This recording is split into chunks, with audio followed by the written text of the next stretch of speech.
नमस्कार, मैं GRS news के लिए गिरीश से कर रहा हूँ। आज का ब्लॉग में 5 राज्यों में हुए चुनाव परिणामों में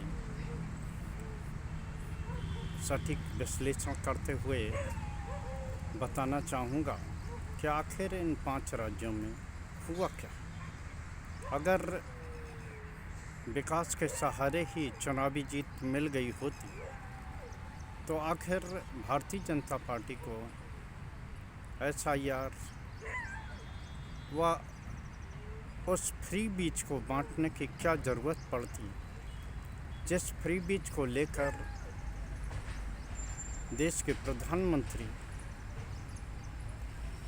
विपक्षी दलों को टारगेट करते रहते।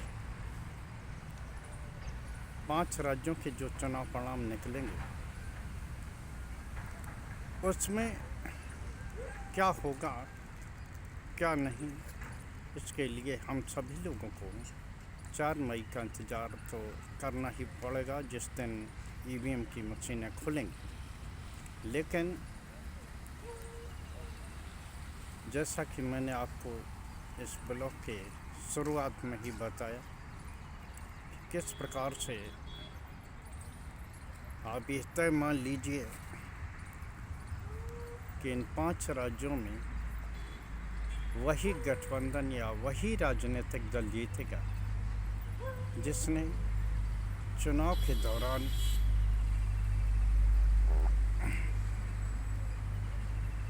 मतदाताओं के खाते में नगद पैसे भेजे होंगे। यानी कि जो अभियान लाडली बहना योजना के तहत मध्य प्रदेश से शुरू हुआ था, उस योजना का विस्तार महाराष्ट्र, हरियाणा, अन्य राज्यों के साथ साथ असम और पश्चिम बंगाल तक फैल चुका है। पश्चिम बंगाल का चुनाव सबसे ज़्यादा असमंजस का चुनाव है, क्योंकि भले ही विभिन्न सर्वेयों किन्हीं सर्वे एजेंसियों ने भारतीय जनता पार्टी व तमाम सर्वे एजेंसियों ने ममता बनर्जी को फिर से मुख्यमंत्री बनाने का दावा किया, लेकिन जैसा कि मैंने आपको बताया कि वही दल और वही गठबंधन चुनाव जीतने वाला है जिस गठबंधन ने चुनाव प्रक्रिया के दौरान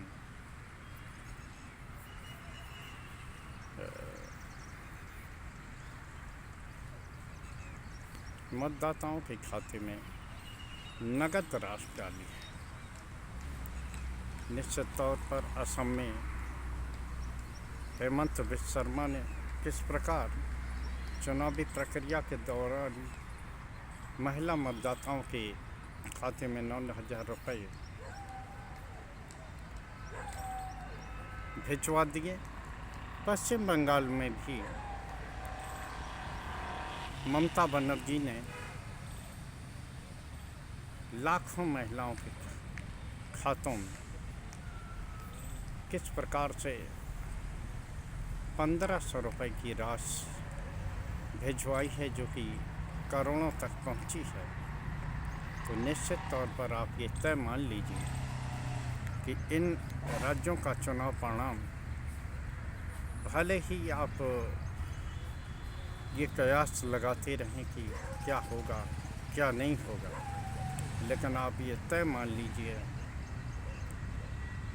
कि आजकल मतदाताओं का रुझान बदला है, क्योंकि न तो उन्हें विकास की कोई बात रही है। भले ही विकास एक चुनावी मुद्दा हो, लेकिन मतदाता लास्ट समय तक ये इंतज़ार करता रहता है कि आखिर किस प्रकार से सरकार चुनावी प्रक्रिया के दौरान उनको व्यक्तिगत तौर पर कुछ नगद राशि उनको ज़रूरत है। जैसा कि मैंने आपको बताया कि असम और पश्चिम बंगाल आज की सरकारें स्पष्ट रूप से ये नगद राशि चुनावी प्रक्रिया के दौरान देती हुई दिखी।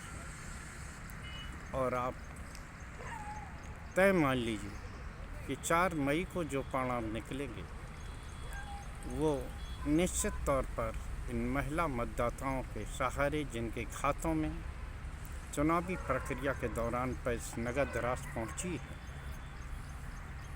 वो सरकारों को ही अपना मत एवं समर्थन देंगे। जब इसी लाडली बहना योजना के तहत नगद राशि मिलने से जब मध्य प्रदेश में सरकार बन सकती है और इसी की नकल करके हरियाणा और महाराष्ट्र में भारतीय जनता पार्टी सरकार बना सकती है। हालांकि इन सरकारों को बनाने को लेकर निश्चित तौर पर अन्य भी कारण रहे होंगे।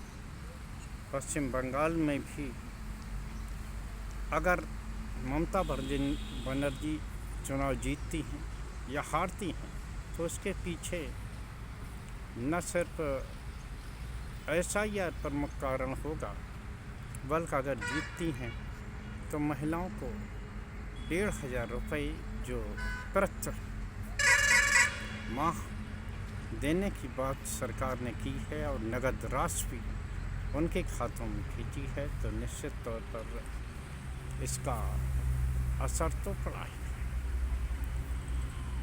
देखना ये है कि 4 मई को जब 5 राज्यों की EVM मशीनें खुलेंगी तो आखिर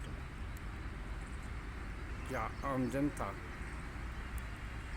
अपने मुद्दों पर वोट दिया है या इन फ्री बीच पर ही जिनकी की आलोचना करते करते भारतीय जनता पार्टी, खासकर देश के प्रधानमंत्री भी उन्हीं योजनाओं पर चलते हुए दिखे हैं। आज के ब्लॉग में बस इतना ही।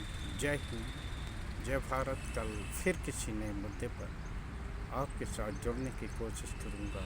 जय हिंद, जय भारत।